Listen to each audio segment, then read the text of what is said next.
Liều nhé. Thi nhiều cái gì tí tao làm luôn được chưa?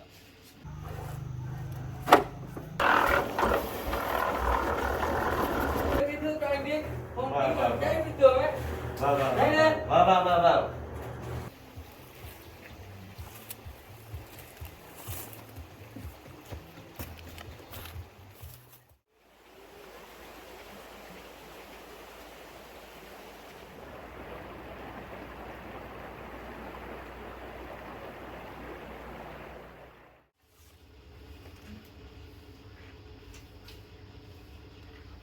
Anh lúc nào cũng nằm ở nhà dài người thế này à?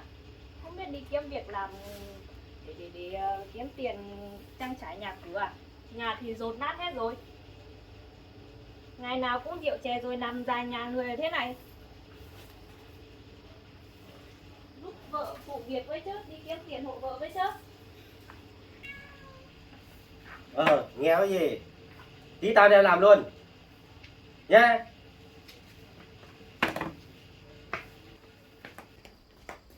Thì vô tiền nhìn lại nó sướng.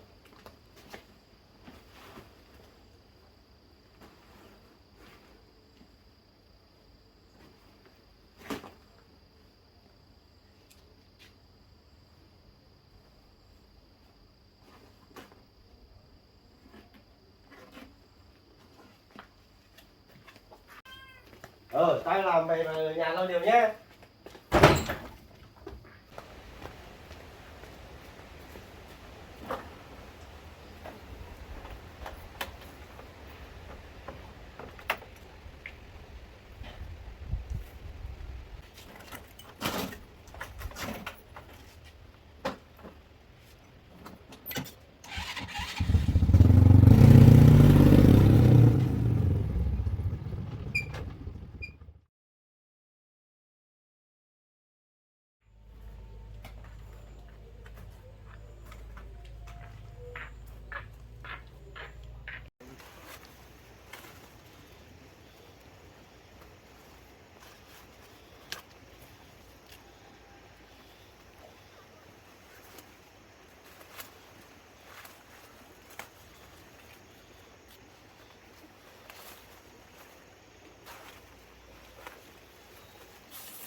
Anh ơi, bên mình có cần người làm không nhỉ? Đấy, Đi làm ấy. đi làm à? Có đấy, bây giờ có mấy công việc đang cần người ấy. Thế à? Thế cho em một suất được không? Được. Đưa em đi. Ờ. Đưa, em chơi này.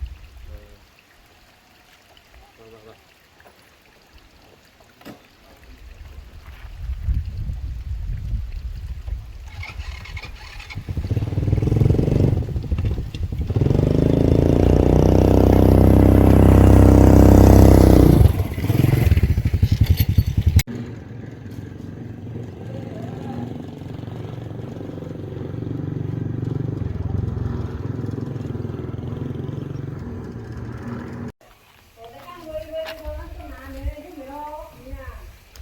Chú lại đây.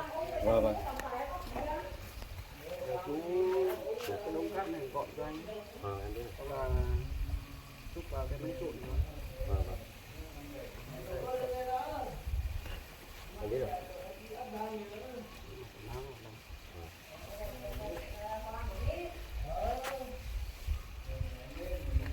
vô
rồi đã còn thành chết.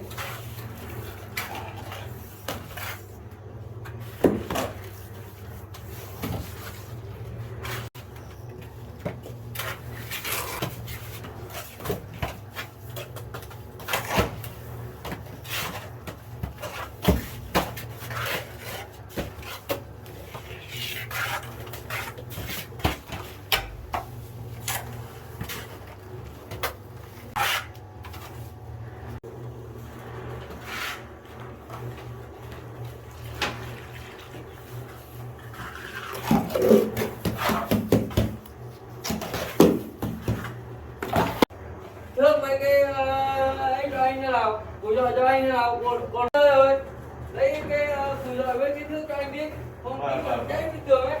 Vâng vâng. Nhanh lên. Vâng vâng vâng vâng. Vâng đây là anh đây. Cái hôm đầu tiên Vâng. là đây. Ôi cái thước này dài quá. Cái thước khác đi. Một bên dưới.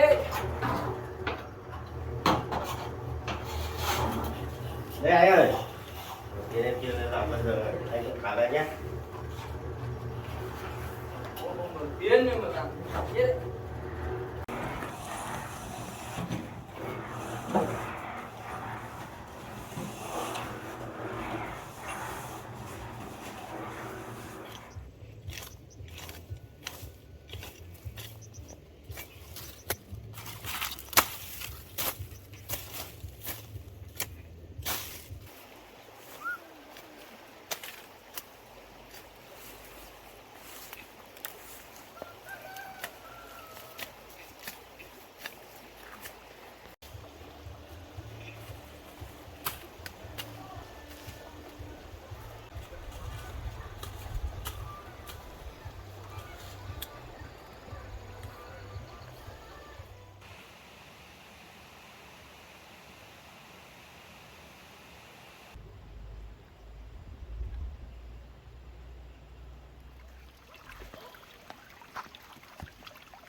Rồi, ở đây anh bảo đi. Dạ, xin em. Bây giờ ấy, công việc này ấy, Vâng. không có việc gì làm không? Thôi bây giờ anh cho chú công này này. Vâng. Được chưa? Cảm ơn nhé.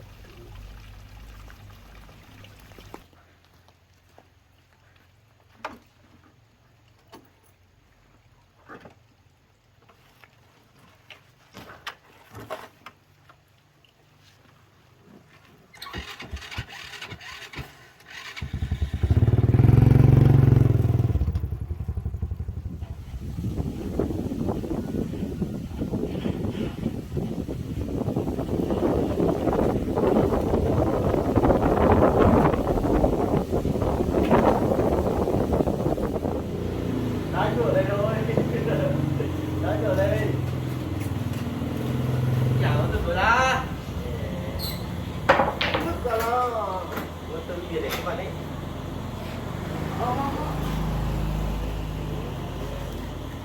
Cái bị bốp ở trên đèo này. Cái giá như là một chi đây giả luôn, một chi rồi. Lúc này về từ năm thì bước học.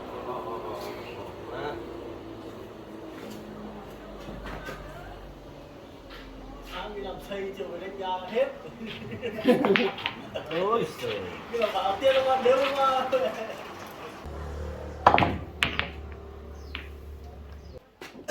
vì mà tiền mà